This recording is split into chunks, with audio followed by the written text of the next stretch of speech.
அண்ணா IAS academy சாதனையாளர்களின் சங்கம். ஒளி படைத்த கண்ணினாய் வா வா வா, உறுதி கொண்ட நெஞ்சினாய் வா வா வா என்று முண்டாசு கவிஞன் பாரதியின் வாக்கிற்கேற்ப ஒளி படைத்த கண்ணினாய் உறுதி கொண்ட நெஞ்சினாய் அனைவரும் எதிர்வருகின்ற குரூப் 4 2025 தேர்வுக்காக கடினமாக உழைத்து வருகிறீர்கள். உங்கள் அனைவருக்கும் எதிர்பார்க்காத ஒரு சர்ப்ரைஸ் கொடுத்திருக்கு டிஎன்பிஎஸ்சி. சர்ப்ரைஸ் மட்டுமல்ல, வியப்போடு சேர்த்து ஒரு தன்னம்பிக்கையும் கொடுத்திருக்கிறது. அப்படிதான் நான் பார்க்கறது. வந்தக்கா எல்லாரும் சொல்றாங்க, வந்தக்கா டிஎன்பிஎஸ்சி சிலபஸ் மாறிடுச்சு, டோட்டலாக சேஞ்ச் ரிவைஸ் பண்ணிட்டாங்க சிலபஸ். வந்தக்கா சார், நான் 3 வருஷமாக படிச்சுட்டு இருக்கேன் சார், திடீர்னு சிலபஸை மாற்றி இப்போ தான் சார் ஒரு ஃபார்முக்கே வந்தேன் சார், நான் ஒரு கான்ஃபிடென்ட்டுக்கு வந்திருக்கேன் சார், நான் திடீர்னு சிலபஸை மாற்றி என் வாழ்க்கையில் மண்ணள்ளி போட்டாங்களே சார், இப்படி டிஎன்பிஎஸ்சி இது நியாயமா? அப்படிலாம் ஒன்றும் கிடையாது. என்ன மாற்றம் ஏற்பட்டிருக்கு? நிறைய பேர் வெளியில எல்லாம் பயமுறுத்துறாங்க, இந்த போட்டித் தேர்வு உலகத்தில் இருக்கிற கண்மணிகளை வந்தா அப்படிலாம் பயப்பட வேண்டிய அவசியம் இல்லை சார். ஜிகே ஒன்றும் மாறலை சார், நான் ஒத்துக்கிறேன் சார். தமிழ் உங்களுக்கு தெரியுமா சார்? தமிழ் என்னமா மாற்றிடான் தெரியுமா சார்? எல்லாம் ஒருத்தர் தொலைபேசியில் தொடர்பு கொண்டுக்கிறார் சார், தமிழில் வந்தால் ஏதோ தமிழ் டிரான்ஸ்லேஷன்லாம் பண்ணிட்டாங்களா சார், மொழி பெயர்ப்புன்னு கொடுத்துருக்காங்களே சார், அப்போ டிஸ்கிரிப்டிவ் பேட்டர்னா சார் அது? வந்தக்கா என்னென்னமோ சொல்கிறாங்க. குரூப் 4 சார் ஜென்ரல் இங்கிலீஷை சேர்த்துனாங்க சார், English easy sir, English Tamil compare பண்ணும்போது, அப்படி ஒரு ரூமர். என்னென்னலாம் நமக்கு வாய்க்கு வந்த வார்த்தைகளை அப்படியே காற்றுல பரப்பி விட்டு நம்ம போட்டு குழப்பிக்கொள்ளக்கூடாது. கொள்கையோடு இருக்கின்ற ஒவ்வொருவரும் இந்த காணொலியை முழுமையாக பாருங்கள், அதான் முக்கியமானது. என்ன பண்ணுறோம் இப்போ? அந்த நம்முடைய தேர்வாணையம் இந்த போட்டியாளர் உலகத்துக்கு எதை முன்னெடுப்பு செய்திருக்கிறது? தேர்வாணையம் ரொம்ப நேர்த்தியாக செயல்பட்டு வருகிறார்கள். ரொம்ப மகிழ்ச்சிக்குரிய தருணம். ஏன்னு கேட்டிங்கன்னா, ஒவ்வொரு குரூப் 2A மெயின்ஸும் குரூப் 2 சிலபஸும் பார்த்தீங்கன்னா இதுக்கு முன்னாடி எங்கே வெயிட்டேஜ் கொடுத்து படிக்கணும், எது கேட்பாங்க எதுவுமே தெரியாது. ஸோ இப்போல்லாம் பாருங்கள், ரொம்ப கிளியர் கொடுத்துட்டாங்க. அதுதான் குரூப் 4க்கு வராதான்னு கனவு கண்டு இருந்தோம், அது குரூப் 4லேயும் கொடுத்துட்டாங்க. எப்போ நீ படி, எங்கெங்கெல்லாம் ஃபோக்கஸ் பண்ணி படி அப்படின்னு வர சொல்லிட்டாங்க அவங்க. வந்தக்கா இதெல்லாம் ஒரு எவ்வளோ பெரிய முன்னெடுப்பு நடவடிக்கைகள். இதெல்லாம் வந்தக்கா பாராட்டத்தக்க வேண்டிய விஷயம். நமக்கு எங்கே ஃபோக்கஸ் பண்ணணும், வேர் யூ ஹாவ் டு, நம்மளோட நெட்டை எங்கே விரிக்கணும் அப்படின்றத அழகாக அவங்க நமக்கு சொல்லி கொடுத்துருக்காங்க. ஒன்று ஒன்றா பார்க்க ஆரம்பிக்கலாம். சிலபஸ் சேஞ்ச் ஆயிடுச்சுன்னு சொன்னால் என்ன சிலபஸ் சேஞ்ச் ஆயிடுச்சு? நான் இப்போ இந்த பதிவில் உங்களுக்கு ஒரு கம்பேரிட்டிவ் சிலபஸ், ஒரு கம்பேரிட்டிவ் ஸ்டடி, ஓல்டு சிலபஸ் என்ன, நியூ சிலபஸ் என்ன அப்படின்னு ஒரு ஒப்பீட்டு தன்மையை சொல்லி கொடுத்துட்டு, அதுக்கப்புறமா இந்த தேர்வில் வெற்றி பெறுவது எப்படி அப்படின்னு இன்னொரு பதிவில் சொல்கிறேன். என்னென்ன ஸ்ட்ராட்டஜி, எப்படி படிக்கணும், குறிப்பாக தமிழ் எப்படி படிக்கணும், தமிழில் 100க்கு 100 வாங்கணும், என்ன பண்ணணும், எதை பண்ணால் தமிழ் 100க்கு 100 வாங்கலாம், சொல்கிறத செஞ்சால் வெல்வது உறுதி. பாருங்கள் என்ன பண்ணணும்னு சொல்லித்தரேன். முதல்ல இந்த மித்து இருக்கு இல்லையா, தவறான நம்பிக்கைகள் இந்த மாணவர்கள் மத்தியில் இருக்கு இல்லையா, அதை முதல்ல உடைப்போம். என்ன மாற்றம், என்ன சேஞ்ச் பண்ணிட்டாங்க, பழைய சிலபஸும் புதிய சிலபஸும் என்ன மாதிரி கொண்டு போயிட்டாங்க என்னன்றதை பார்த்துருவோம் நம்ம. வந்தக்கா இப்போ ஒவ்வொரு யூனிட்டை நான் எடுத்துக்கிறேன் உங்களுக்கு. வந்தக்கா ஒவ்வொரு யூனிட்லையுமே ஃபஸ்ட்டு யூனிட் எடுத்தால் ஓல்டு சிலபஸ் பொது அறிவியல் என்னென்ன இருக்குன்னு இது காமிச்சிருக்கும். இந்த PDF உங்களுக்கு கீழே அட்டாச் பண்ணியிருக்கோம், நீங்கள் இதை ஒப்பிட்டு பாருங்கள், உங்களுக்கு தெரியும். நாங்கள் கம்பேர் பண்ணி பார்த்து உங்களுக்கு ஸ்டடி பண்ணியிருக்கோம். அப்படி கம்பேர் பண்ணோம்னா பொது அறிவியல் அப்படின்னு ஒன்று இருக்குது, இந்த பொது அறிவியல் பகுதி இருக்குது. பொது அறிவியலில் இயற்பியல் இருக்குது, வேதியியல் இருக்குது, உயிரியல் இருக்குது. இதுக்கூட சுற்றுச்சூழல் அப்படின்னு ஒன்று வச்சுருந்தாங்க. வந்தக்கா என்விரான்மெண்ட், பயாலஜிலேயே என்விரான்மெண்ட் கவர் ஆகுது. நம்ம என்விரான்மெண்ட் அப்படின்றது நம்ம பயிற்சி மையத்தில் எப்பவுமே அதுக்கு ஒரு முக்கியத்துவம் கொடுத்து நடத்தி கொண்டு போவோம். ஏன்னா அங்கே கொஷின்ஸ் ஏரியான்றதுனால. பயாலஜிக்குள்ளே இருக்கிற இந்த பாடத்திட்டம் அப்படின்றதும் இந்த 3 தலைப்புகள்லையும் புது சிலபஸ் அப்படியே கொடுத்துருக்காங்க. என்ன மாற்றம் அப்படின்னா 5 கேள்விகள் என்பது ஒரு மாற்றம். ஸோ 5 கொஷின்ஸ் அப்படின்றது வருது இங்கே. வந்துக்கா இந்த 5 கேள்விகள் அப்படின்றது ஒரு பெரிய மாற்றமாக இருக்குது இந்த இடத்துல. ஸோ 5 கேள்விகள் என்ன வருது, ஒரு விஷயம்.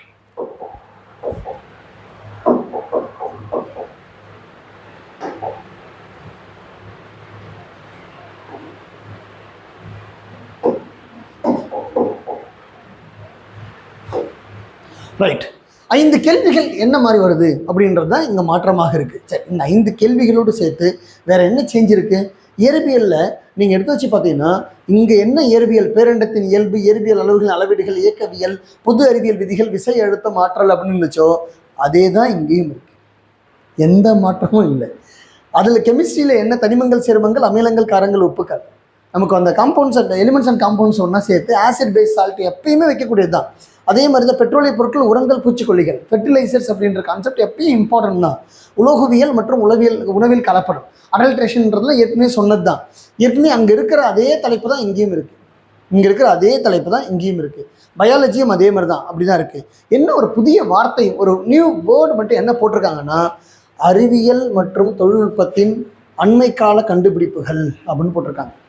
நியூ இன்வென்ஷன் டிஸ்கவரிஸ் இன் சயின்ஸில் என்னென்ன மாதிரியான புதிய கண்டுபிடிப்புகள். இது என்ன சார், கரண்ட் அஃபேர்ஸ் தானே சார் இது என்ன சார் சயின்ஸில் போய் புதுசாக சேர்க்கறதுக்கு இருக்குது? சயின்ஸ் அப்படியே இருக்குது. என்ன ஒரு மாற்றம், 5 வினாக்கள்னு தெளிவாக சொல்லிட்டாங்க. அந்த 5 வினாக்கள் ஃபிசிக்ஸா, கெமிஸ்ட்ரியா, பயாலஜியா சார், அதை நான் சொல்ல முடியாது. டிஎன்பிசி சொல்லிட்டா நீ சயின்ஸை ஜென்ரல் சயின்ஸாக படி. அதான் டிஎன்பிசியோட ஒரே தாரக மந்திரமாக இருக்குது. அதாவது நம்ம அன்றாட வாழ்வில் அறிவியல் எப்படி இருக்கிறது, அப்ளிகேஷன்ஸ் ஓரியன்டாக என்னென்ன பண்ணணும், இது ஒவ்வொரு தனி பாடத்திட்டத்தையுமே தனியாக டீகோட் பண்ணி உங்களுக்கு ஒரு வீடியோ ஒன்று போடுறோம். கெமிஸ்ட்ரினா எதை படிக்கணும், எந்த சோர்ஸை படிக்கணும்னு சொல்லிட்டு ஒரு தனி டீகோடிங் பண்ணி ஒரு என்டையர் சிலபஸுமே நாங்கள் டீகோட் பண்ணுறோம். அந்த சிலபஸ் பண்ணி ஒரு தனி வீடியோ ஒன்று போடுறோம், நீங்கள் அதை பார்க்கலாம். அதுக்கப்புறமா இங்கே போகிறோம், செகண்ட் யூனிட் போகிறோம். செகண்ட் யூனிட் வந்தால் நமக்கு ஜியாகிரஃபின்னு ஒன்று இருக்குது, புவியியல். 2வது யூனிட் உங்களுக்கு தெரியும் கரண்ட் அஃபேர்ஸ், நடப்பு நிகழ்வுகள். அதனால் புவியியலுக்கு போயிட்டோம். அந்த நடப்பு நிகழ்வுகள் என்ற தனியாக எடுத்துகிட்டு ஒவ்வொன்றும் கூட தனியாக சேர்த்து விட்டாங்க. புவியியல் அப்படின்னு போகிறோம். இந்த புவியியல் போனால் நமக்கு இந்த ஜியாகிரஃபி இருக்கு இல்லையா, அப்படியே கொண்டு போயிருக்காங்க. குரூப் 4 சிலபஸில். குரூப் 2 சிலபஸில் இந்தியா லொக்கேஷன், அது குரூப் 2 சிலபஸ் என்டையராக அழகாக தெளிவாக இருக்கும். ஜியாகிரஃபி, இந்தியன் ஜியாகிரஃபின்னு வார்த்தையை கொடுத்து அதில் லொக்கேஷன் அப்படின்னு ஆரம்பிப்பாங்க. இங்கே என்ன சார் பண்ணுறாங்க, எர்த் லொக்கேஷன் அப்படின்னு ஆரம்பிக்கிறாங்க.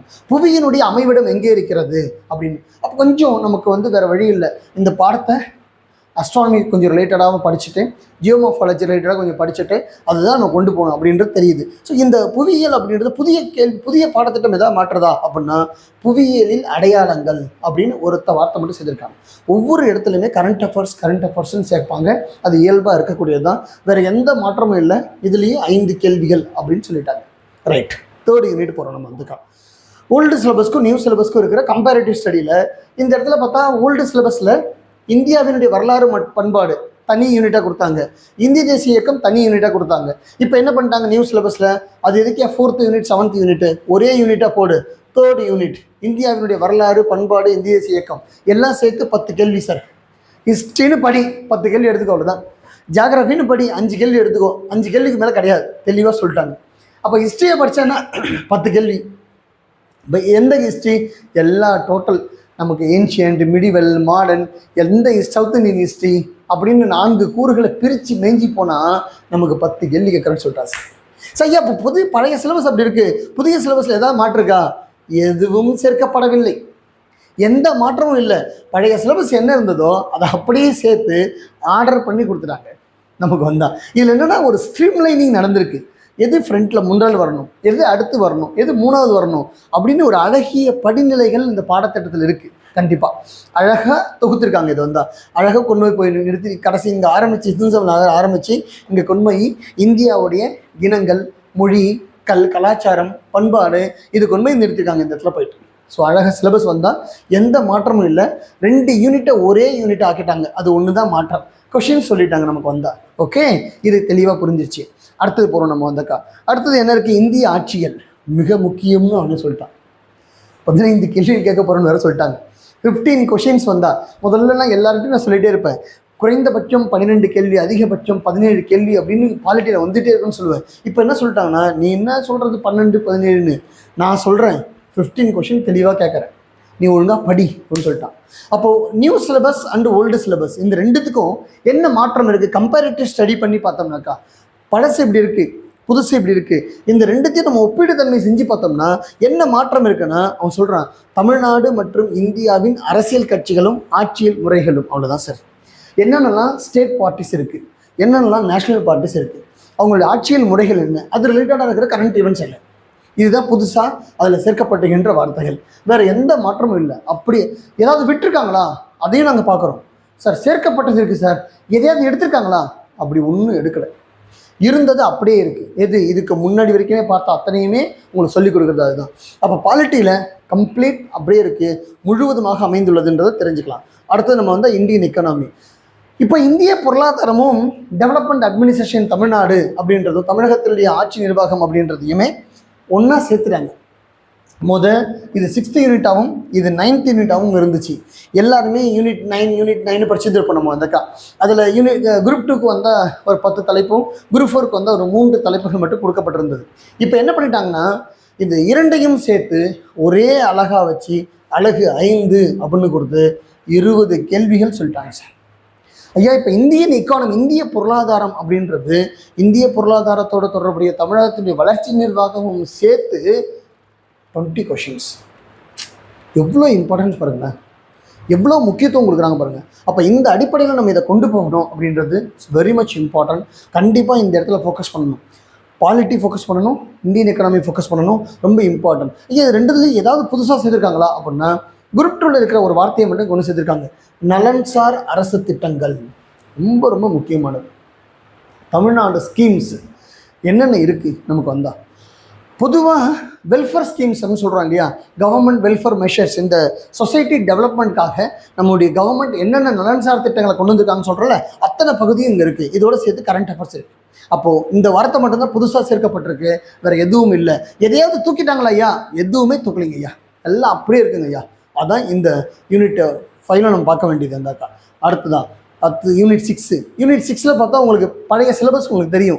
ரொம்ப வைட்டல் ரோல் ப்ளே பண்ணக்கூடியதை நம்ம அடிக்கடி வகுப்பில் சொல்லிகிட்டே இருப்போம். எல்லாருக்கும் பதிவு அப்படி தான் செஞ்சிட்ருக்கோம். முதல்ல யூனிட் 8 இருந்ததை கொண்டு வந்து யூனிட் 6 அப்படின்னு சேர்த்துட்டாங்க. யூனிட் 6ல் ஏதாவது மாற்றம் இருக்கா? இது ஓல்டு சிலபஸ், இங்கே பார்த்தா உங்களுக்கு தெரியும். வந்துட்டான் இது நியூ சிலபஸ். இதில் ஏதாவது மாற்றம் இருக்கானா? எந்த மாற்றமும் இல்லை. புதிதாக ஏதாவது சேர்க்கப்பட்டிருக்கானா? எதுவும் சேர்க்கலை. எதுவும் இல்லாமல் அப்படியே டிட்டோ அதேமே கொடுத்துட்டாங்க. இல்லை ஒன்று இந்த சமத்துவம் மனிதநேயம் முதலானவை அப்படின்றத இந்த இடத்துல கொண்டு வந்துட்டு அழகாக சொல்லிட்டாங்க. அது வந்து அந்த வார்த்தையை மட்டும் எடுத்து இங்கே சேர்த்து விட்டாங்க. அவ்வளோதான், வேறு ஒன்றுமே இல்லை. திருக்குறள் எப்பயும் இம்பார்ட்டன்ட், அது உங்களுக்கு நான் சொல்லித்தரேன். உங்களுக்கு வந்தக்கா வேறு ஏதாவது சேர்த்துருக்காங்கன்னா எதுவும் இல்லை இந்த இடத்துல. அப்போ நம்ம ஜிகே பொறுத்த வரைக்கும் 6 யூனிட் அழகாக நம்ம மேக்ஸை தவிர்த்து 75 வினாக்கள் இந்த 6 யூனிட்லேருந்து இருக்குது அப்படின்னு. அப்போ இந்த சிலபஸ் மாற்றத்தை பற்றி மட்டும் நம்ம இதை படிக்கிறோம். உங்களுக்கு எங்கே ஃபோக்கஸ் பண்ணணும் அப்படின்றத இன்னொரு பதிவில் உங்களுக்கு டீட்டெயிலாக சொல்கிறோம். ஏன்னா கம்பேரிட்டிவ் ஸ்டடி பண்ணி சிலபஸ் என்னன்னு சொல்லிட்டோம்னா உங்களுக்கு கிளியராக இருக்கும் இல்லையா? அப்போ நீங்கள் இது வரைக்கும் பார்த்தீங்கன்னா இந்த 6 யூனிட்டில் முதல்ல 10 யூனிட்டாக இருந்ததை 9 யூனிட்டை 6ஆக மாற்றிருக்காங்க. ஏன்னா 2 இடத்துக்குமே சேர்த்து விட்டதால் 6 யூனிட்டை மாறி போச்சு. ஹிஸ்ட்ரினா ஒன்றா கொண்டு வந்துட்டாங்க, டெவலப்மெண்ட் அட்மினிஸ்ட்ரேஷன் எக்கனாமியோட சேர்த்து கொண்டு வந்துட்டாங்க. ஒரே யூனிட்டாக மாற்றிட்டாங்க. நமக்கு வந்தால் கரண்ட் அஃபேர்ஸ் அப்படின்றது அந்தந்த யூனிட்டில் நடக்கிற நடப்பு நிகழ்வுகள் அப்படின்னு தெளிவாக வேற சொல்லிட்டாங்க. அந்த ஆஸ்பெக்டில் கொண்டு போனால் போதும்னு இவங்க இருக்குது. அடுத்து பாருங்கள் மேக்ஸில் ஏதாவது மாற்றிருக்காங்களா சார் அப்படின்னா, ஒரே ஒரு மாற்றம் என்ன தெரியுமா? இதுக்கு முன்னாடி 10ஆம் பொதுவாக எதையோ ஒன்று கொடுத்து மேக்ஸில் 25 கேள்வி வரும் அப்படின்னு சொல்லி 27 கேள்வி கேட்குற டிஎன்பிஎஸ்சி இந்த முறை என்ன பண்ணிட்டாங்கன்னா, எப்பா அப்படிலாம் நீ பண்ணாத, 10ஆம் பொதுவாக நான் சொல்லலை, நான் எடுக்கிறேன் அரித்மேட்டிக் எடுக்கிறேன், அதுலேருந்து 15 கேள்வி கேட்டுடுறேன், ரீசனிங் எடுக்கிறேன், அதுலேருந்து 5 நமக்கு காரணவியல்லேருந்து 10 கேள்வி மன்னிக்கணும், இங்கே 10ன்னு வரணும், இதில் வந்து 10 கேள்வி கேட்டுடுறேன், ஆக மொத்தம் 25 கேள்விகள் இருக்குது அப்படின்னு சொல்கிறாங்க. அப்போ 15 கேள்வி, இங்கேருந்து 10 கேள்வி, இதில் வந்து ரீசனிங்லேருந்து மொத்தம் 25 கொஷின்ஸ். இதில் ஏதாவது மாறி இருக்கா? ஏதாவது புதுசாக சேர்த்துருக்காங்களா? இல்லை ஏதாவது எடுத்துருக்காங்களா சார் அப்படின்னா எதுவும் எடுக்கலை. அது அங்கே இருந்தது அதே அப்படியே கொடுத்துருக்காங்க. இதில் என்னென்னா டீகோடிங் பண்ணும்போது உங்களுக்கு டீட்டெயிலாக சொல்கிறோம். இங்கே நம்ம வந்தால் சிம்பிளிஃபிகேஷன், அப்புறமா பர்சன்டேஜ் இருக்குது, HCF LCM இருக்குது, அதுக்கப்புறம் ரேஷியோ அண்ட் ப்ரொபோர்ஷன் இருக்குது, சிம்பிள் இன்ட்ரெஸ்ட் காம்பவுண்டர்ஸ்க்கு ஏரியா வால்யூம் இருக்குது, டைம் அண்ட் ஒர்க் இருக்குது. இது மட்டும் படித்தா போதுமா சார்? சார் ஆவரேஜ்னு ஒரு வார்த்தையே இல்லாமல் இருக்கே சார். ஆவரேஜ் இல்லாமல் மேக்ஸ் கிடையாது. பேசிக் மேக்ஸ் இதெல்லாம் வந்தால் கண்டிப்பாக படித்தே ஆகணும். ஏன், நீங்கள் ரேஷியோ ப்ரொபோர்ஷன் அப்படின்னு ஒரு இடத்த போகும்போது கண்டிப்பாக ஆவரேஜ்னு ஒன்று படித்து ஆகணும். அங்கே வந்தால் பர்சன்டேஜ்னு ஒன்று படித்து ஆகணும். ஸோ இதுதான் அவங்க அது மாதிரி ரொம்ப இது பண்ணி கொடுத்துருக்காங்க. இந்த டீகோடிங் பண்ணும்போது சிம்பிளிஃபிகேஷன் எதெல்லாம் நீங்கள் டச் பண்ணணும், பர்சன்டேஜ் எதெல்லாம் டச் பண்ணணும், எந்த எக்ஸ்டெண்டரில் போய் நீங்கள் இதை படிக்கணும். வெறுமனே இங்கே இருக்கிற 4 டாபிக் மட்டும் படிச்சுட்டு போனால் மேக்ஸ் போதுமா? 25 கேள்வி வந்துருமானா ஏமாற்றம் தான் எஞ்சி இருக்கும். அப்போ எப்படி பண்ணணும்? எக்ஸ்டென்சிவாக இந்த இடத்துல எப்படி டிஎன்பிசி போகிறாங்கன்றதை முழுமையாக உள்வாங்கி படிக்கணும். நாங்கள் சப்ஜெக்டை டீகோட் பண்ணி போகிற இடத்துல உங்களுக்கு சொல்கிறேன். கம்பேரிட்டிவ் ஸ்டடி பார்க்கும்போது மேக்ஸ் ஏற்கனவே இருக்கிறத 25 2 குறுகளாக பிடிச்சிட்டாங்க, தெளிவாக சொல்லிட்டாங்க. ரீசனிங்லேருந்து 10 கேள்வி கண்டிப்பாக கேட்பேன். நீ என்ன எப்படி ப்ரிப்பேர் பண்ணாலும் சரி, 10 கேள்வி ரீசனிங் உண்டு, 15 கேள்வி மென்டல் எபிலிட்டி கரெக்டாக பார்த்துக்கோ, அவ்வளோதான் சார். 25 கேள்விகள் இருக்குது, வேறு எதுவுமே இல்லை. ஈஸியாக அழகாக கொண்டு போகலாம். இந்த இடத்த தெரியுது. இப்போ தமிழுக்கு வருவோம் சார். நீங்கள் எல்லோரும் என்ன கேட்குறீங்க சார், இது வரைக்கும் நீங்கள் சொன்னதெல்லாம் கரெக்ட், அது எங்களுக்கும் தெரியும் சார். நீங்கள் என்னங்கய்யா, நீங்கள் பொது அறிவில் மாற்றம் என்னன்னு எங்களுக்கு தான் தெரியுதுல்ல, சேர்த்து சேர்த்து வச்சுருக்காங்க, அவ்வளோதானே. ரைட்டு, புரிஞ்சுக்கிட்டோம். தமிழ் நீங்கள் போங்க, 52 தலைப்பு 7 யூனிட்டாக பிரிச்சிட்டான் சார். எல்லாரும் கேட்குற கேள்வி ஏதோ தான் இருக்குது. 52 தலைப்பை 7 யூனிட்டாக சுருக்கிட்டான் சார். தமிழ் ஒன்றுமே இல்லை சார். ஒன்றுமே இல்லைன்னா அப்புறம் என்ன சார் இருக்குது 100 கேள்விக்கு? இலக்கண செறிவு கொடுக்கப்பட்டிருக்கிறது இந்த பாடத்திட்டத்தில் வந்திருக்காங்க. என்னை பொறுத்த வரைக்கும் புதியதாக எதையும் சேர்க்கப்பட்டிருக்குதா அப்படின்னு சொன்னால் ஒரே ஒரு வார்த்தை இந்த தமிழில் புதிதாக சேர்க்கப்பட்டிருக்கு. என்ன தெரியுமா? நிறுத்தல் குறியீடுகள். அதை தவிர மீதி இருக்கிற எதுவுமே இந்த தமிழில் புதிய பாடத்திட்டம் கிடையாது. ஏன் என்னையா சொல்கிறீங்க? நான் ப்ரூஃப் சொல்கிறேன், வேறு ஒன்றும் இல்லை. நானாக சொல்லலை, ப்ரூஃப் காமிக்கிறேன் உங்களுக்கு. இங்கே நீங்கள் பார்த்தீங்கன்னா பார்ட் 7 இருக்கிற 21 தலைப்புகள் இங்கே இருக்குது. நீங்கள் இந்த 21 தலைப்புகள் நல்லா உள்வாங்கி இருந்த மாணவ கண்மணிகளா, போட்டித் தேர்வு உலகத்தில் ஊறி போன ஒருத்தவங்களா இருந்தீங்கன்னா அழகாக நான் சொல்கிறது உங்களுக்கு தெளிவாக புரியும். இந்த 21 தலைப்பு தான் இங்கே இருக்கிற 21 டாபிக்ஸ் இருக்குல்ல, இதை தான் அப்படியே பைஃப்ரிகேட் பண்ணி பிரித்து மேஞ்சி தனித்தனியாக செதைச்சி போட்டு 7 யூனிட்டை காமிக்கிறாங்க. இலக்கணம் அப்படின்னு அவங்க கொடுத்துருக்காங்கன்னா, இலக்கணம்னா முதல்ல எழுத்து இலக்கணம். பொதுவாக இந்த இலக்கணத்தை நுட்பமாக நடத்தி கொடுக்கின்ற ஒவ்வொருவருமே அதை முழுமையாக உள்வாங்கியிருக்க முடியும். இலக்கணம் அப்படின்றது என்ன சார் நமக்கு வந்தால், இப்போ முதல்ல ஆங்கில சொல் எதையாவது ஒன்று கேட்பாங்க. ஆங்கில சொல்லுக்கு நேரான தமிழ் சொல்லை அறிதல் அப்படின்னு இந்த தலைப்பு இருக்கு இல்லையா? இந்த தலைப்பை முதல்ல ஏதாவது ஒன்று கேட்பாங்க, ஒரு கேள்வி வரும், என்னென்னமோ வரும். எங்கேருந்து கேள்வி வரும்னு தெரியாது. திடீர்னு பார்த்தா சம்மந்தமே இல்லாமல் டிசைட்ஃபுல் அப்படின்னு ஒரு விஷயம் கேட்போம். என்ன இது கலைச்சொல்லா, என்ன இல்லை வழக்கில் இருக்கின்ற மக்கள் பயன்படுத்துகின்ற ஒரு ஆங்கில சொல்லுக்கு தமிழ் சொல் கேட்குறாங்களா, என்னன்னே இல்லாமல் திடீர்னு கேள்வி வரும். ஆனால் இப்போ அவங்க தெளிவாக சொல்லிட்டாங்க, இந்த ஆங்கில சொல் அப்படின்ற தலைப்பில் இருந்து 15 கேள்வி கேட்க போகிறேன்னு சொல்லிட்டாங்க. சார் எங்கே சார் சொல்லியிருக்காங்க 5 கேள்வி? நீங்கள் என்னங்கய்யா இப்படிலாம் சொல்கிறீங்க நீங்கள் அப்படின்னா, அவங்க நம்மளை சும்மா பயமுறுத்துறாங்க. டிஎன்பிஎஸ்சி வந்தால் அவங்க 2 இடமா பிரிச்சுருக்காங்க. இதை வந்தால் ஒன்று கலைச்சொல்லாக்கம் அப்படின்னு பிரிச்சிருக்காங்க, இன்னொரு இடத்துல மொழிபெயர்ப்பு அப்படின்னு பிரிச்சிருக்காங்க. இந்த கலைச்சொல்லாக்கம் இருக்குல்ல, இதுலேருந்து 10 கேள்வின்னு சொல்லிட்டாங்க. இந்த மொழிபெயர்ப்பு இருக்குல்ல, இதுலேருந்து 5 கேள்வின்னு சொல்லிட்டாங்க. ரெண்டுக்கும் என்ன வேறுபாடு? அது வேறு சிலபஸில் வேறு எக்ஸாம்பிள் வேறு கொடுத்துருக்காங்க. இந்த கலைச்சொல்லாக்கம் இருக்கு இல்லையா, அங்கே ஒரு வார்த்தை கொடுத்துருக்காங்க, சர்ச் என்ஜின் அப்படின்னு கொடுத்துருக்காங்க. அதுக்கு பேர் தேடு பொறியா, அவங்களே எக்ஸாம்பிள் கொடுத்துருக்காங்க. இந்த இடத்துல ஒரு எக்ஸாம்பிள் கொடுத்துருக்காங்க, பென் டிரைவ் அப்படின்னு கொடுத்துருக்காங்க. அவங்க வந்து திரட்டி அப்படின்னு ஒரு வார்த்தை கொடுக்குறாங்க. இப்போ இதெல்லாம் என்ன சார் அப்படின்னு சொன்னால், நமக்கு டிஎன்பிஎஸ்சி நம்மளை சும்மா பயமுறுத்தி பார்க்குறாங்க. இந்த இரண்டுமே ஒன்றுக்கொன்று தொடர்புடைய தலைப்புகள். அப்போ ஆங்கில சொல் அப்படிங்கிற தலைப்புலேருந்து 15 கேள்வி நமக்கு வரப்போகுது சார் டிஎன்பிஎஸ்சியில் வந்திருக்காங்க. இந்த சிலபஸ் பாருங்கள், உங்களுக்கு நான் இது பண்ணி சொல்லும்போது இன்னும் டீட்டெயிலாக சொல்கிறேன். இது பழைய சிலபஸ், நல்லா உள்வாங்கிக்கோங்க. இது பழைய சிலபஸ். இதில் பிறகு பொருந்தா சொல்லை கண்டறிதல், எதிர்ச்சொல்லை எடுத்து எழுதுதல், பிரித்து எழுதுதல், அப்புறம் பொருத்தமான பொருளை தேர்வு செய்தல், புகழ்பெற்ற நூலாசிரியர், இந்த ஒவ்வொரு தலைப்புமே நீங்கள் அழகாக உள்வாங்கிக்கோங்க. புது சிலபஸில் போய் அது எங்கெங்கெல்லாம் செருகி வச்சுருக்காங்கன்றதை உங்களுக்கு காமிக்கிறேன், சரிங்களா அண்ணா? அது அழகாக உங்களுக்கு காமிக்கிறேன் தான். ஒலி வேறுபாடு அறிதல், ஒரு எழுத்து ஒரு மொழி, வேர்ச்சொல்லை தேர்வு செய்வது, அகரவரிசைப்படுத்துவது, சொற்களை ஒழுங்குபடுத்துவது, பெயர்ச்சொல் இலக்கண குறிப்பிடுதல், ரெண்டுமே இலக்கணமாக தான் இருக்க போகுது. விடைக்கேற்ற வினாவை தேர்ந்தெடுத்து எழுதுதல். இப்போ என்ன பண்ணுறாங்க, வினாவுக்கு விடையலின்னு சொல்லிட்டாங்க. விடைக்கேற்ற வினாவை தேர்ந்தெடு, இப்போ வினாவிற்கு விடையலி, அவ்வளோதான், வேற ஒன்று. அதுதான் காம்ப்ரிஹென்ஷன்ற பேரில் போட்டாங்க. ரைட். எவ்வகை வாக்கியம், தன்வினை பிறவினை, ஊமையால் விளக்கப்படும் பொருள், பழமொழிகள். ஐயா, இந்த 21 தலைப்பிலிருந்து 1 மட்டும் தூக்கிட்டாங்க. ஒரே ஒரு சிலபஸ் மட்டும் தூக்கிட்டாங்க. எது தெரியுமா? எதுகை, மோனை, இயைபு தொடைகளை தேர்ந்தெடுத்து எழுதல். அப்போ மீதி இருக்கிற 20 தலைப்பு அப்படியே தான் இருக்குது. ஐயோ என்னங்க அப்படி சொல்கிறீங்க? அது மாதிரிலாம் ஒன்றுமே இல்லைங்கய்யா. அப்படி தான் சார் இருக்குது. காமிக்கிறேன், உங்களுக்கு ப்ரூஃப் காமிக்கிறேன். நீங்கள் பார்த்தீங்கன்னா உங்களுக்கு தெரியும். இதில் இருக்கிற 21 தலைப்புகளில் 20 தலைப்பு டிட்டோ, உள்ளுக்குள்ளே எந்த இடத்துலையும் புடம் மாற்றம் செய்யாமல் அப்படியே இருக்குது. உள்ளுக்குள்ளே அழகாக லட்டாக உட்காந்துட்டு இருக்கு. உள்ளுக்குள்ளே வந்தால் என்ன ரிப்பிட்டேஷன், திரும்ப திரும்ப திரும்ப ரிப்பிட்டேஷன். சந்திப்பிழை அப்படின்னு இலக்கணத்தில் வர்றது, மொழிபெயர்ச்சிலையும் வருது, சொல்லாக்கத்துலேயும் வருது. ஒருமைப்பன்மைன்னு சொல்லாக்கத்தில் வரக்கூடியது மொழிபெயர்ச்சிலையும் வருது. எல்லா இடத்துலையும் மாற்றி மாற்றி மாற்றி அதே சிலபஸ், அதே வார்த்தைகளை பிரித்து போட்டிருக்காங்க. 21 தலைப்பு இலக்கணத்தில் பார்ட் 7 இருக்கிற ஓல்டு சிலபஸில் இருக்கிற 21 தலைப்புகளில் இந்த ஒரு தலைப்பு மட்டும் இல்லை. இந்த ஒரு தலைப்புக்கு பதிலாக தான் அவங்க புதுசாக ஒன்று சேர்த்துருக்காங்க. அதுக்கு பேர் நிறுத்தல் குறியீடுகள் அப்படின்னு பேர். நிறுத்தல் குறியீடுகள் அப்படின்றத சேர்த்துருக்காங்க. அது என்னன்றதை நம்ம பார்ப்போம். நம்ம வந்தால் நிறுத்தல் குறியீடுகள் என்ன அப்படின்னு பார்ப்போம். ஸோ அப்போ இதெல்லாம் உண்மையா சார்? நீங்கள் சொல்லிக் கொடுத்தபடி இங்கே இருக்கிற அத்தனை தலைப்புகளும் உண்மைதானா, கரெக்டாக நீங்கள் சொல்கிறது வந்தா, நான் மேலே சொன்ன அத்தனையும் உள்வாங்கிக்கோங்க. இந்த ஸ்க்ரீனில் பக்கத்தில் வச்சு காமிக்கணும்னு தான் நான் ஒவ்வொன்றையும் எடுத்து போட்டு காமிக்கிறேன் உங்களுக்கு. முதல்ல எடுத்தவொடனே பாருங்கள், இலக்கணம் 25 கேள்விகள் சொல்லிட்டாங்க. இலக்கணம், ஆமாம் சார் இலக்கணம் தான். அப்போ அதில் வந்து எழுத்து அப்படின்னு கொடுத்துருக்காங்க. எடுக்கும்போது எழுத்து, அதுக்கு என்ன அர்த்தம்? எழுத்து இலக்கணம் தொடர்புடைய செய்திகள் எல்லாம் கூட சேர்ந்து பார்த்துக்கோங்க. அதுக்கு சான்று என்ன அவங்க சொல்கிறாங்க? இங்கே வந்தாக்கா இங்கே குறில் நெடில் வேறுபாடு. இது என்ன சொல்கிறது? குறில் நெடில் வேறுபாடுனா எழுத்தெனப்படுவ.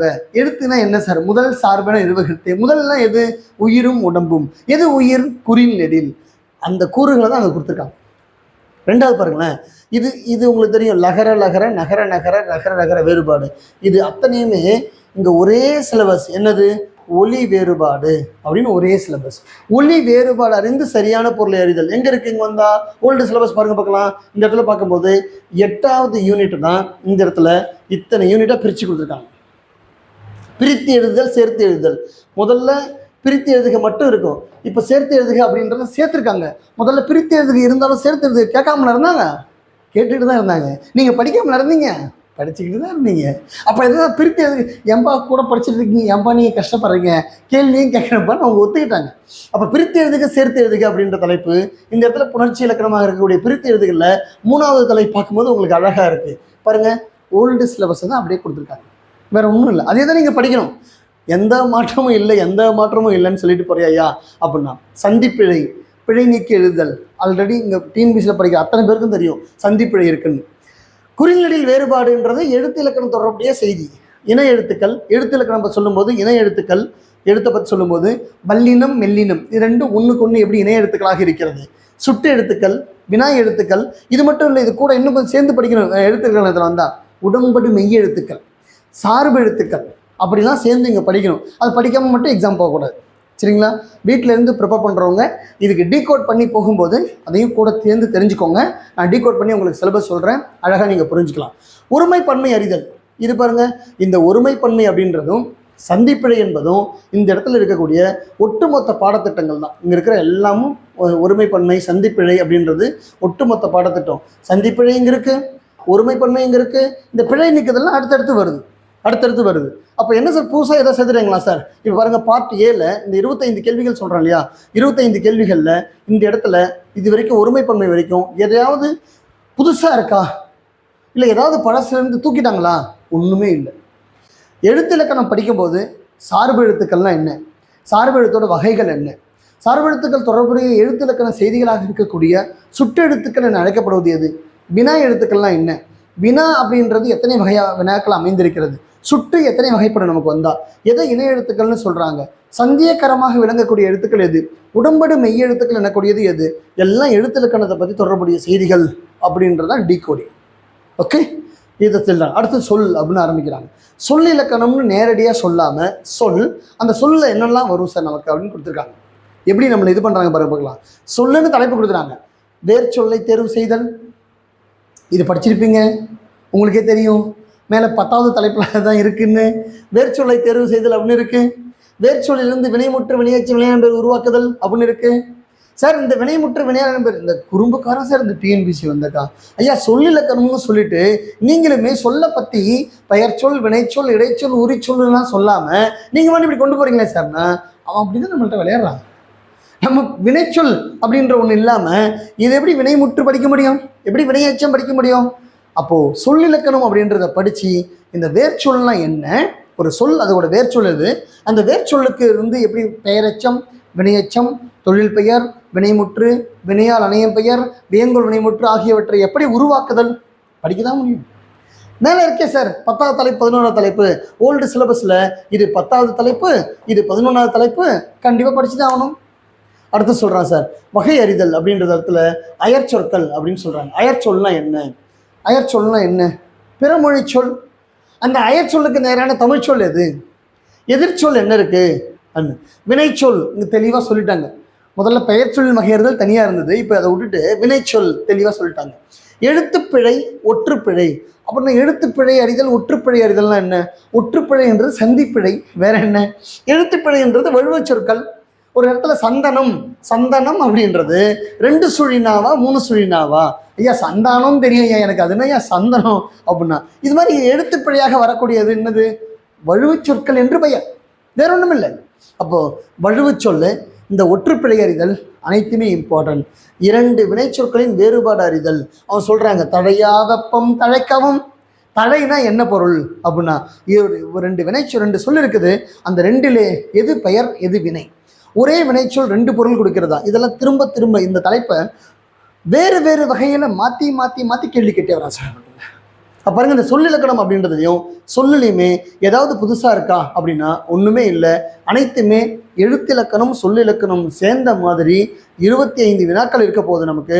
இந்த எழுத்து சொல்லோட சேர்த்து அவங்க என்ன கூட அட்டாச் பண்ணிட்டாங்கன்னா சந்திப்பிழை, ஒற்றுப்பிழை, பிறமொழி சொற்கள், வழுவு சொற்கள் அப்படின்ற இந்த ஓல்டு சிலபஸ் இருக்கக்கூடிய அந்த ஓல்டு சிலபஸில் இருக்கக்கூடிய 3வது தலைப்பு 4வது தலைப்பு வச்சுப்பேன், 3வது தலைப்பு 4வது தலைப்பு, அதுக்கப்புறம் 6வது தலைப்பு, இந்த 3ம் சேர்ந்த மாதிரி கொண்டு வந்துட்டாங்க சார். அதுக்கப்புறம் 10வது தலைப்பு 11வது தலைப்பு, வேற என்ன, வேற ஒன்றும் நீங்கள் வந்துக்கா இது. அப்புறம் 8வது தலைப்பு. அப்போது இந்த இந்த இந்த தலைப்புகள் தான் 3, 4, 6, 8, 10, 11 தான் என்னமா இருக்குது இங்கே வந்தக்கா. இலக்கண குறிப்புன்னு வச்சுருக்காங்க, வேற ஒன்றும் இல்லை. இலக்கணம் 25 கேள்விகள் இருக்க போகுது. அது என்ன சார் புதுசாக? ஒன்றும் இல்லை, பழைய சிலபஸ் அப்படியே வச்சுருக்காங்கன்னு சொல்ல வரேன். பயப்படுறீங்களா? நிறைய பேர் தமிழை சுருக்கிட்டாங்க, ஒன்றும் இல்லை ஆக்கிட்டாங்க அப்படிலாம் இல்லை. 25 கேள்வி. ஆனால் ஒன்று மட்டும் உண்மை, இந்த பாடத்திட்டம் எளிமை. எங்கே எளிமையோ அங்கே கவனமாக இருத்தல் வேண்டும். ஏன்? கர்ணம் தப்புனா மரணம். ஏதோ ஒரு சின்ன எழுத்து வார்த்தையை பொருளை மாற்றிடும். பொருள் புரியாதால தப்பு பண்ணிட்டு வந்துட்டே இருப்போம். நம்ம வந்துட்டோம், நமக்கு என்னன்னே தெரியாது. நமக்கு வந்தா கோழி கூவுமா இல்லை சேவல் கூவுமா அப்படின்னா இங்கே தெளிவாக தான் படிக்கிறான். கோழி கொக்கரிக்கும் சேவல் கூவும்னு. அங்கே எக்ஸாம் ஹாலுக்கு போன உடனே கோழி கூவும் நேரம் சக்க சக்கா சக்க சக்க சக்கா அப்படின்னா அவனுக்கு கோழி கூவுது விஜய் பாட்டு ஞாபகத்துக்கு வருது. அங்கே அது ஞாபகம் தோணுது. அங்கே அந்த கோழி கூவுது விஜய் ஞாபகத்துக்கு வருது. அந்த இடத்துல அவனா கோழி கூவுதுன்னு ஞாபகம் வரும். அப்போ கோழி கூவுமா? இல்லைப்பா, தமிழில் எனக்கு பிடிக்காத ஒரே வார்த்தை மன்னிப்பு. விஜயகாந்த் சொன்னார் சார், கரெக்டாக தான் சொல்லியிருப்பார் சார். அப்படி நிறைய பேர் என்ன மன்னிப்பு தமிழ் சொல்லணும்னு எடுத்துக்கலாம் மட்டும் வந்தக்கா. பொறுத்தருள்க பாவாணர் சொல்லித்தரார் நமக்கு வந்தா. அப்போது இங்கே பாடமாக படிப்பது ஒன்று, சமுதாயத்தில் பழகுவது ஒன்று. அது மாதிரி இருக்கின்ற மொழி பிழைகள் இல்லாமல் இந்த பாடத்தை நம்ம கொண்டு போகிறோமா அப்படின்னு இவங்க கேட்குறாங்க சார். வாங்க அடுத்த தலைப்பு நம்ம போகலாம். அடுத்து நமக்கு என்ன இருக்குது இங்கே வந்தக்கா சார்? இங்கே பாருங்கள், சொல்லகராதின்னு கொடுத்துறாங்க சார். சொல்லகராதின்னா நிறைய பேர் என்ன எடுத்துக்கிறாங்கன்னா, நீங்கள் ஆங்கில சொல்லுக்கு நேரான ஆட்சி சொல் அகராதின்னு ஒரு சில பேர் சார் கவர்மெண்ட்டில் ஆட்சி சொல் அகராதின்னு ஒன்று போட்டிருக்காங்க. அதை டாப் டு பாட்டம் படிக்கணுமா சார்? அது இருக்குது 550 பக்கத்துக்கு. அது எங்கே போய் படிக்கிறது வந்தக்கா? நீங்கள் என்ன அதுவாக இருக்குது? 15 கேள்விகள் கேட்போன்னு தெளிவாக சொல்லிட்டாங்க. இந்த 5 கேள்வி எங்கேருந்து வரும்னு சொல்லிட்டாங்க.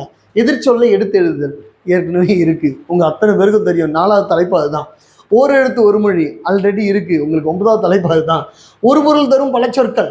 இந்த ஒரு பொருள் தரும் பல சொற்கள் அப்படின்றது என்ன சார்? கவனிங்களேன். ஒரு பொருள் தரும் பல சொற்கள், ஒரு பொருள் பன்மொழி, இருபொருள் குறிக்கும் சொற்கள், அதுக்கப்புறம் சொல்லும் பொருளும் அறிதல், சொல்லும் பொருளும் அறிதல். இது எல்லாத்தையும் ஒரு சேர ஒன்றாக்கி பாருங்களேன். இது அத்தனையுமே ஒரு சேர ஒன்றாக்கி பாருங்களேன். ஒன்றாக்கி பார்க்குறதுனா என்ன சொல்கிறேன்னா, ஒன்றாக்கி பார்க்குறதுனா 1வது தலைப்பில் பாருங்கள். எந்த 1வது தலைப்பில்? பழைய சிலபஸில் இந்த 4 யூனிட்டாக பழசு அந்த புதுசாக 4 யூனிட்டாக படிக்கிறது பழசில் நீங்கள் ஒரே யூனிட்டாக படிச்சிருக்கீங்க, வேறு ஒன்றும் இல்லை. பழைய சிலபஸில் பொருத்தமான பொருளை தேர்வு செய்தல் அப்படின்னு ஒற்றை வரியில் கொடுத்ததை இப்போ என்ன பண்ணியிருக்காங்க பாருங்களேன். இந்த சிலபஸில் புது சிலபஸில் நான் உங்களுக்கு காமிச்சிருந்த மாதிரி புது சிலபஸில் எப்படி பண்ணியிருக்காங்க பாருங்களேன். அவங்க இந்த இடத்துல எப்படி பிரிச்சிருக்காங்க அப்படின்னு பார்த்தோன்னா உங்களுக்கு அழகாக தெரியுது என்னென்ன வருதுன்னு சொல்லிட்டு. இந்த செகண்ட் இதை பார்த்துட்டோம். நம்ம சொல்லகராதியில் 15 கேள்வி. இந்த 15 கேள்வியில் ஒரு பொருள் தரும் பல சொற்கள் அப்படின்னா என்ன சார்? ஒரு பொருள் தரும் பல சொற்கள் என்ன சார்?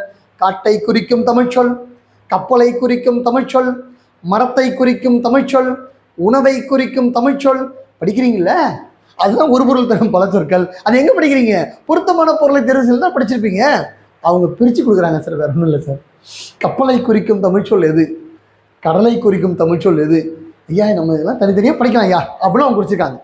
ஓகே, எப்படி பாருங்க எவ்வளோ நம்ம அழகாக ஸ்லைஸ் போட்டு கொடுக்குறான் பாருங்க டிஎன்பிசி வந்தால் தான் தெளிவு.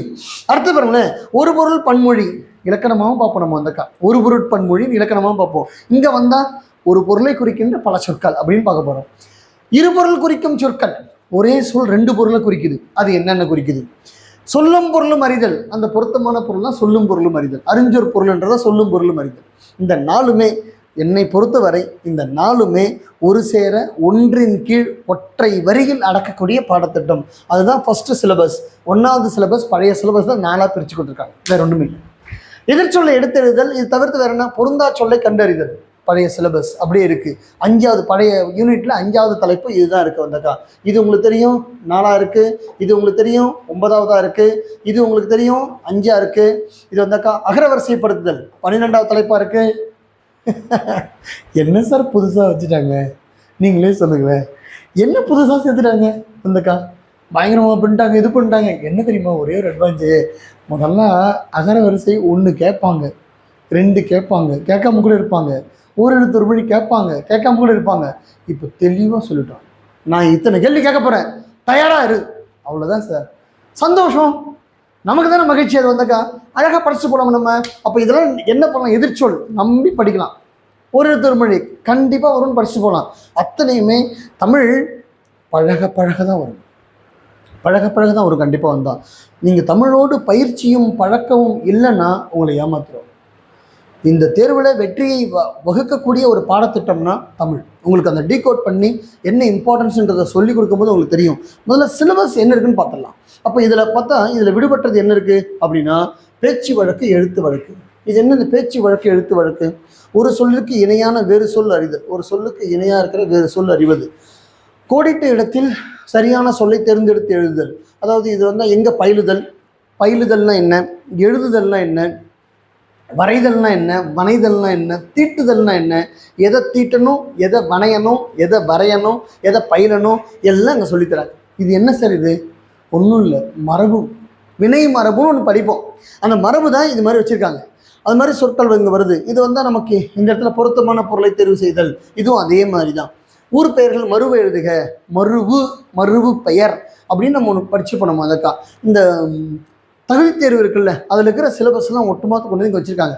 ஒரு இதுக்கும் என்னென்னா மருவு சொற்கள் இருக்கிறது. பாண்டினா எது, புதுக்கேனா எது, புதுவைனா எது, ஒவ்வொன்றா மாற்றி மாற்றி கேட்குறாங்க. ஸோ இதெல்லாம் நம்ம மருவு பிழைகள் அப்படின்னு படிக்க போகிறோம். பிழைத்திருத்துக, இந்த பேச்சு வழக்கு சொற்களுக்கு அப்படின்றது இணையான சொல்லுன்றதும் இந்த பேச்சு வழக்கு எழுத்து வழக்குன்றதும் எந்த மாற்றமும் இல்லை, ரெண்டும் ஒன்று தான். என்னது பேச்சு வழக்கு, எழுத்து வழக்கு? பேச்சு வழக்கில் வெத்தலை, நெத்தியில் வேர்வை சிந்துது, நெத்தியில் வேர்வை சிந்துது, நெத்தியா நெற்றியா, வேர்வையா வேர்வையா, இதுதான் உங்களை பேச்சு வழக்கம் எழுத்து வழக்கில் இருக்கக்கூடிய வழுவு சொற்கள் அப்படின்றது தான் இது மாதிரி கொடுத்துருக்காங்க. வேற ஒன்றும் இல்லை. இதுவும் வழுவு சொல் தான். எப்படி இருக்க பாடத்திட்டம், பெயர்தான் மாற்றம், பாடத்தில் மாற்றம் இல்லை. சரிங்களா, பெயர்தான் மாற்றம். அப்போ இந்த இடத்துல பாருங்கள், பேச்சு வழக்கு தொடர்களில் பிழை திருத்தம், மறுபடியும் அதே தான் அவங்க கொடுக்குறாங்க. வந்தால் சொற்களை இணைத்து புதிய சொல் உருவாக்குதல். இது என்ன, சொற்களை இணைத்து புதிய சொல், காரண இணைப்பு சொற்களாக இருக்குது. அதனால், இதனால், ஆகையால், ஏனென்றால், அது மாதிரி சொற்கள் எல்லாம் இணைச்சி வச்சு எழுதுறது. இப்போ அதனால் எங்கே பயன்படுத்தணும், அதுபோல் எங்கே பயன்படுத்தணும், இதெல்லாம் மொழி பயிற்சி ஒருமை பன்மையில் முதல்ல படிப்போம். நம்ம மாணவர்கள் இருந்து தெரிஞ்சிடும் கண்டிப்பாக. ஒருமை பன்மையில் ஒரு எங்கே பயன்படுத்தணும், ஓர் எங்கே பயன்படுத்தணும், சொற்கள் பல எங்கே பயன்படுத்தணும், பலர் எங்கே பயன்படுத்தணும், எல்லாமே இதில் கொண்டு வருவோம். இந்தக்கா அதுதான் இங்கே வந்து இப்போ இது மாதிரி கொடுத்துருக்காங்க. அப்போது ஒருமை பன்மையில் பயன்படுத்தக்கூடிய சொற்கள், வழுவு சொற்கள், பிறமொழி சொற்கள் அப்படின்றது தான் இந்த இடத்துல முழுவதுமாக பேச்சு வழக்கு எழுத்து வழக்குன்னு மாற்றி மாற்றி மாற்றி கொடுத்துருக்காங்க.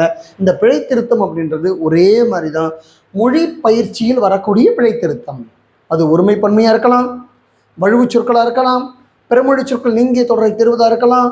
அது ஒருமை பன்மையில் பயன்படுத்தக்கூடிய கண்டிஷன்ஸ் நமக்கு வந்தக்கா எங்கெங்கே இணைப்பு சொற்களை அதனால் எங்கே பயன்படுத்தணும், இதனால் எங்கே பயன்படுத்தணும், ஆகையால் எங்கே பயன்படுத்தணும், ஏனென்றால் எங்கே பயன்படுத்தணும், இந்த தொடர்கள்லாம் பயிற்சியின் மூலமாக மட்டும்தான் வரும். ஒரு குரு வித்தை தான், குரு இல்லா வித்தை குறை வித்தை, குருவோடு செய்கின்ற வித்தை முறை வித்தை, முழுமையான வித்தை. அதனால் அவருடைய வழிகாட்டுதல் அடிப்படையில் நீங்கள் அத்தனை பேர் கட்டுறீங்கன்னா ஈஸியாக அதை கட் பண்ணிட்டு போயிட்டே வந்துடலாம். ஸோ இந்த இடத்துல பல பொருள் தரும் ஒரு சொல், இது ஏற்கனவே பார்த்தது தானே, உங்களுக்கு தெரிஞ்சது தானே. சும்மா திரும்ப திரும்ப அதே போட்டுட்ருக்காங்க பாருங்க. நான் சொன்னேன்ல, இந்த பல பொருள் தரும் ஒரு சொல், இங்கே பார்த்த மாதிரி நமக்கு வந்து இந்த இடத்துல சொன்ன மாதிரி இருபொருள் தரும் குறிக்கும் சொற்கள், ஒரு சொல்லிற்கு இணையான வேறு சொல், சொல்லும் பொருளும் அறிதல், ஒரு பொருள் தரும் பல சொற்கள், அதனால் பல பொருள் தரும் ஒரு சொல், ஒரு பொருள் தரும் பல சொல், ரெண்டும் ஒன்றுக்கு ஒன்று தொடர்புடையது என்ன. அதெல்லாம் அழகாக இங்கே தொகுத்து வச்சுருக்காங்க. ஈஸியாக இந்த சொல்லகராதின்றது சொற்கள் தொடர்புடைய அனைத்து செய்திகளும் இருக்குது. 15 கேள்வி கேட்குறாங்க சார். இதுலேருந்து நான் உங்களுக்கு என்ன சொல்ல விரும்புகிறேன் அப்படின்னா, பழைய பாடத்திட்டத்தில் இருக்கக்கூடிய அனைத்து தரவுகளுமே எதிர்ச்சொல், ஒரு எழுத்து ஒரு மொழி, பொருத்தமான பொருளை தேர்வு செய்தல், பொருந்தா சொல்லை கண்டறிதல், அகர வரிசை, அதுக்கப்புறம் கீழே வரும்போது பிறமொழி சொற்கள், வழுவு சொற்கள் அத்தனையுமே இங்கே வருது. வேறு ஒன்றுமே இல்லை. அங்கே இருக்கிற மொழி பயிற்சி தொடர்புடைய அத்தனை சொல்லகராதிகளும் இந்த இடத்துல வருது. ஈஸியாக 15 கேள்வி எடுத்துகிட்டு போகலாம். மொழி பயிற்சி தான் முக்கியமானது. என்ன ஒரு அட்வான்டேஜ் என்னென்னா, இதில் 5 கேள்வி பேட்டர்ன் டெஸ்ட் எழுதும்போது இந்த பேட்டர்ன் எழுதிட்டு போகணும் சார், வேற ஒன்றும் இல்லை. அடுத்த பிறகு பார்க்கலாம். அழகு 3 சொல்கிறாங்க இங்கே வந்துக்கா. எழுதும் திறன். இந்த எழுதும் திறன்னா இதில் என்னென்ன மாதிரியான எழுதும் திறன் இருக்குது அப்படின்னு சொல்லி போடுறாங்க வந்துக்கா. நிறைய பேர் எழுதும் திறன்னா கட்டுரை எழுதணும் போல இருக்குது சார், இதுதான் எனக்கு தொடர்பு வந்து கேட்டிருக்காரு அவர் வந்துக்கா. சார் கட்டுரை எழுதணுமா சார் வந்துக்கா அப்படின்னா என்ன சார் பண்ணணும் அப்படின்னாக்கா 15 கேள்வி கேட்குறாங்க சார் வந்துக்கா. பாருங்களேன், சொற்களை ஒழுங்குபடுத்தி சொற்றொடராக்குதல் ஏற்கனவே இருக்குது. சொற்களை ஒழுங்கு சொற்றொடராக்குதல் இருக்குது, ஆமாவா இல்லையா? 13வது தலைப்பு ஓல்டு சிலபஸில் 13வது தலைப்பு, வேற ஒன்றும் இல்லை. தொடர் வகைகள் இது ரெண்டும் பாருங்கள். அதாவது வாக்கிய வகை அறிதல், தன்வினை பிறவினை செய்வினை செயற்பாட்டு வினை வாக்கியங்களை அறிதல் அப்படின்னு 2 தலைப்பாக இருக்கக்கூடியதை ஒன்றா கொண்டு வந்து இங்கே வச்சுட்டாங்க, அவ்வளோதான். அப்போது ஏற்கனவே இருக்கிற 17வது தலைப்பு, ஏற்கனவே இருக்கிற 18வது தலைப்பு, அழகு 7 அழகாக பிரிச்சுக்கலாம். அதை 8க்குள்ளே வாழ்க்கை இருக்குது ராமையான்னா, 7க்குள்ளே உன் வாழ்க்கை இருக்குது பார்த்துக்கையா, வேற ஒன்றும் இல்லை. அதுதான் ஐயா சொல்ல விரும்புகிறேன். உனக்கு வந்தால் உன் வாழ்க்கை 7க்குள்ளே இருக்குது. 7 என்னது? தமிழ். 7 படிச்சுன்னா 120 கன்ஃபார்ம். அப்படி தான் உங்களுக்கு கொண்டு போகிறாங்க. அப்போது செய்வினை செயற்பாட்டு வினை தன்வினை பிறவினை அப்படின்ற தொடர் வகைகள்லாம் ஏற்கனவே இருக்கிற சிலபஸை தான் இப்படி பிரித்து கொடுத்துருக்காங்க. ஏதாவது ஒரு இடத்துலயாச்சும் புதுசுன்னு நான் ஏதாவது சொல்கிறேன்னு பாருங்களேன், எங்கேயாவது வருதான்னு பாருங்களேன். இருக்கிறது பிரித்து போடுற ஒருமை பன்மை பிழையறிந்து சரியான தொடர் எழுதல், அதை நம்ம முன்னாடியும் பார்த்தோம்.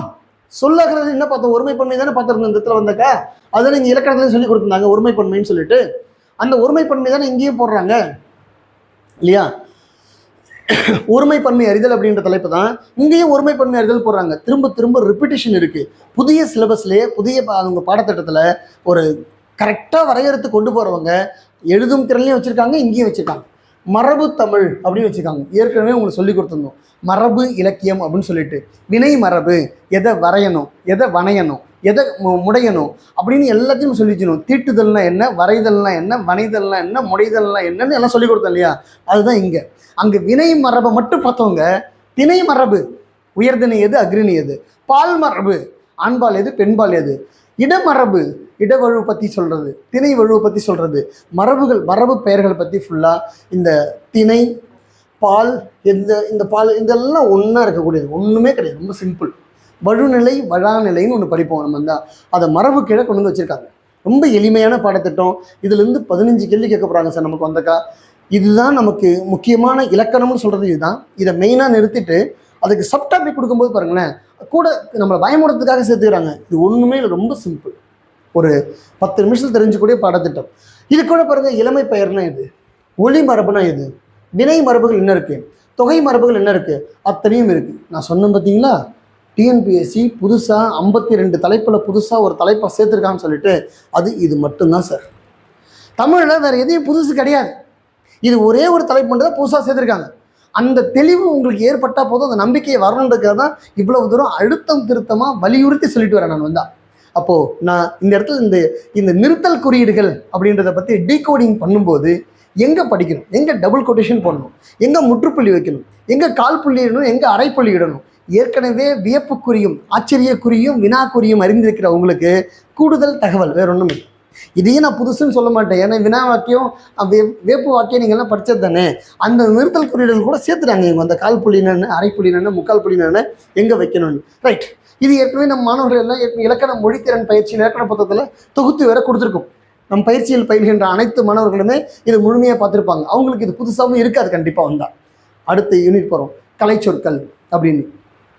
இந்த கலைச்சொற்கள் அப்படின்றது என்ன சார் அப்படின்னா, இங்கே பாருங்களேன், ரொம்ப விளையாட்டாக இருக்குது. இது தான் பலத்துறை சார்ந்த கலைச்சொற்கள் அப்படின்னு அவங்க சொல்லிட்டாங்க. பலத்துறை சார்ந்த கலைச்சொற்கள், அதில் அவங்க கல்வி, மருத்துவம், மேலாண்மை, புவியியல், தொழில்நுட்பம், ஊடகம், தகவல் தொழில்நுட்பம், இதுலேருந்து தான் கேள்வியை கேட்போம்னு சொன்ன டிஎன்பிஎஸ்சி கீழே வந்தால் எக்ஸாம்பிள் கொடுத்துருக்காங்க. பாருங்களேன் எவ்வளோ விளையாட்டாக இருக்குன்னு.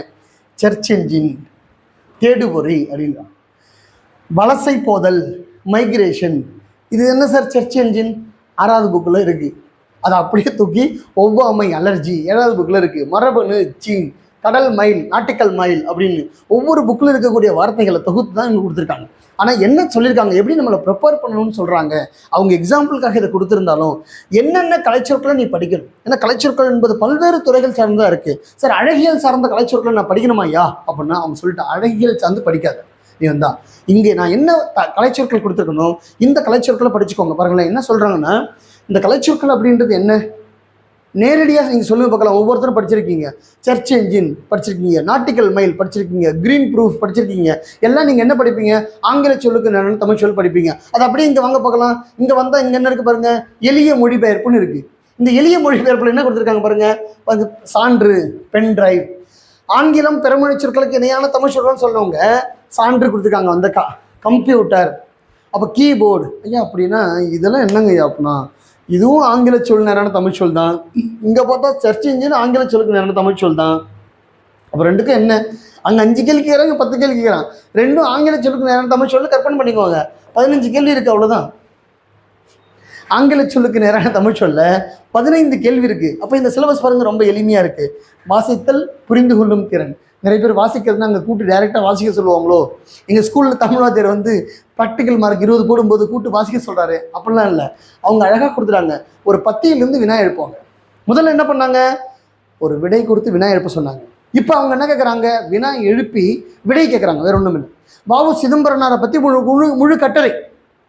ஓ சிதம்பரனார் இங்கே பிறந்தார், இங்கே வளர்ந்தார், இந்த இடத்துல வந்து பாடுபட்டார், சுதேசி ஸ்ரீ நேவிகேஷன் இப்போ ஆரம்பித்தார், செக்கெழுத்து செம்மல் அப்படின்னு அவரை பற்றி முழு கதையை கொடுத்துட்றாங்க.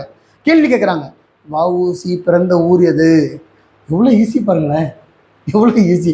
ஒரு பத்தி, அந்த பத்திலேருந்து 5 கேள்வி, அப்படி அதே போன்ற 15 வினாக்கள் இதில் வரும்ன்றாங்க. சார் மொத்தமாக இந்த 5 கேள்வி அப்படி தான் இருக்குமா சார்? இல்லை, அதுக்கு தான் கூட கொள்ளிட்டாங்க சிலபஸை. பழைய சிலபஸை மறுபடியும் கையில் எடுக்கிறாங்க. புது பேட்டர்ன் அப்படின்னு சொன்னால் இந்த பேட்டர்ன் தமிழில் இதுக்கு முன்னாடி எலிஜிபிலிட்டி பேட்டர்னில் இது மாதிரி கேட்டிருக்காங்க.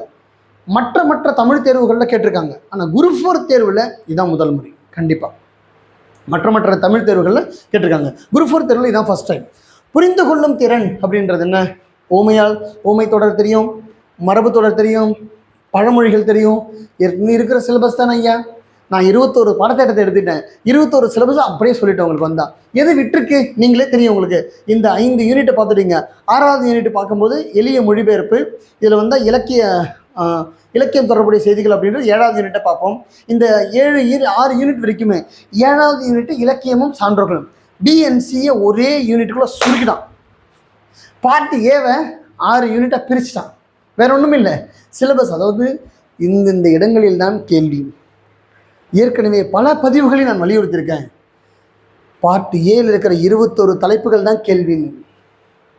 இந்த பதிவு அதைத்தான் நிரூபணம் செய்கிறது.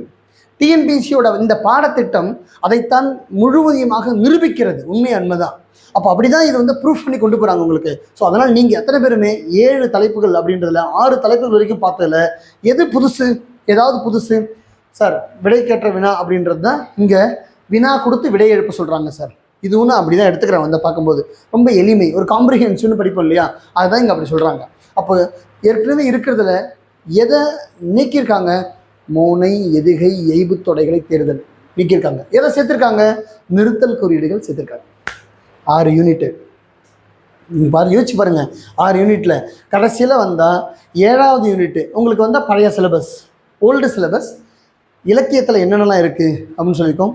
இந்த திருக்குறள் முழுமையுமாக கொண்டு போய் நமக்கு நான் தமிழ் படிக்கும்போது பார்த்தீங்கன்னா உங்களுக்கு சொல்லும்போது, இப்போ விளையாட்டாக சொல்லும்போது சொல்லிட்டேன், தமிழில் 120 கேள்வி இருக்குதுன்னு சொல்லிட்டேன். 120 கொஷின்ஸ் இருக்குது தமிழில் வந்தால். தமிழை படிக்கிறதால 120 கேள்வி அட்டன் பண்ணிட்டு போகலாம் சார். நீங்கள் எப்படி சார் 120? 100 தானே ஐயா. 120 கொஷின்ஸ் கேட்குறாங்க. திருக்குறள் எங்கேருந்து வருது? சங்ககால இலக்கியம் முதல் இக்கால இலக்கியம் வரை உள்ள யூனிட் 8 பாடத்திட்டம் எங்கேருந்து வருது? இந்த இடத்த நீங்கள் இது அப்படியே யூனிட் 8 இப்போ கொடுத்துக்கிற இப்போ யூனிட் 8 சிலபஸ் அப்படியே எடுத்து பார்க்கலாம் என்ன இருக்குதுன்னு சொல்லிட்டு முழுமையமாக. ஒரு நிமிஷம், உங்களுக்கு இந்த சிலபஸை நீங்கள் முழுமையாக உள்வாங்கினா உங்களுக்கு தெரிஞ்சிடும் என்னன்னு சொல்லிட்டு.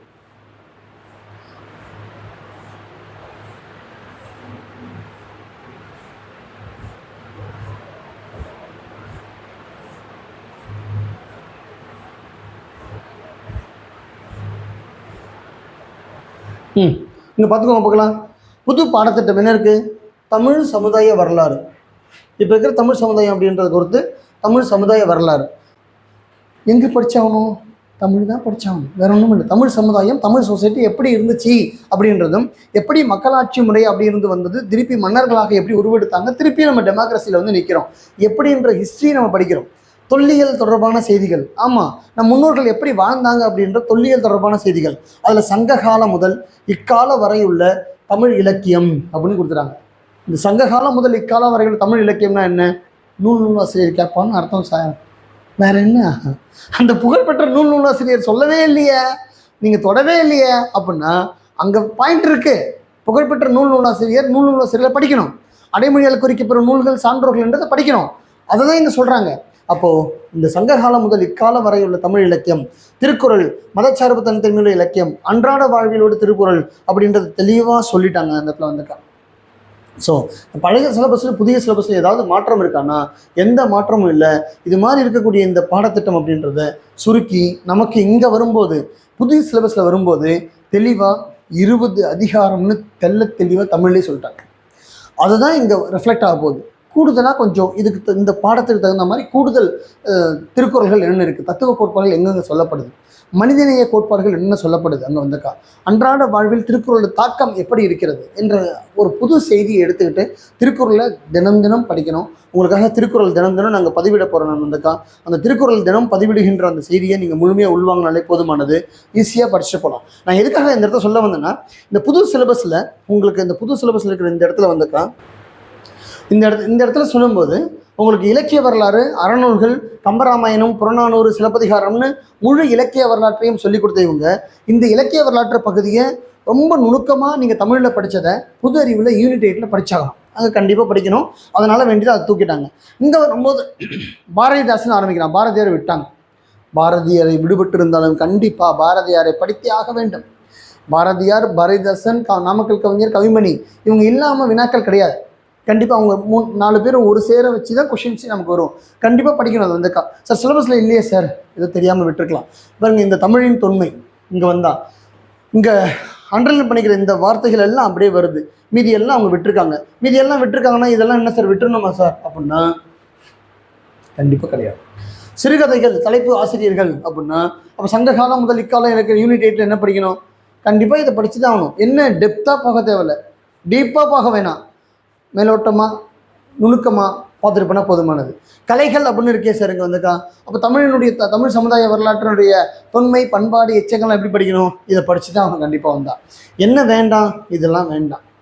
புதுக்கவிதை உலகில் இருக்கிற ஆசிரியர்கள் அவங்களுடைய படைப்புகள் மட்டும் தெரிஞ்சால் போதுமானது. இது எப்படி சார் இருக்குது? இப்போ இந்த புதிய தலைப்புகள் இருக்கு இல்லையா, நியூ சிலபஸ், இதில் பாருங்க பார்க்கலாம். இலக்கியமும் அறிஞர்கள் தமிழ் தொண்டு ரெண்டும் சேர்ந்த மாதிரி 15 கேள்வி. அப்போது கரெக்டாக அவங்க சொல்கிறதா இருந்தால் இலக்கணத்தை அடிப்படையாக கொண்டு 85 கேள்வி, இலக்கியமும் சான்றோர்கள் அடிப்படையாக கொண்டு 15 கேள்வி, 100 கேள்வி இப்படி கொண்டு போய் நிறுத்துறாங்க.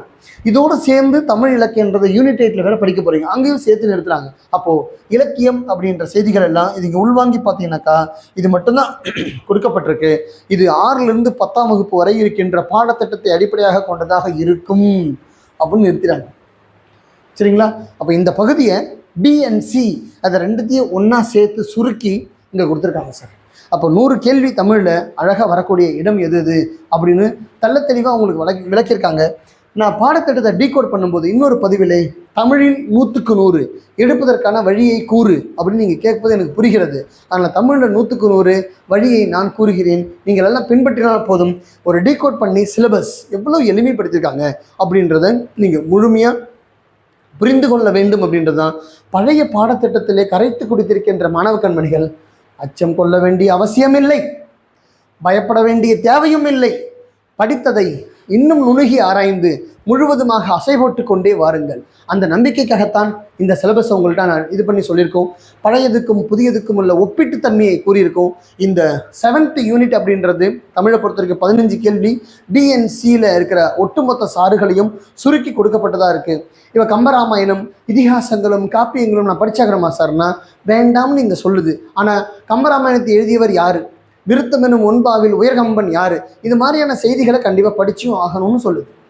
சரிங்களா? ஏன்னா அது மாதிரியே வினாக்கள் நமக்கு வரும் அப்படின்றதும் இங்கே தெள்ள தெளிவாக குறிப்பிடப்பட்டிருக்கு.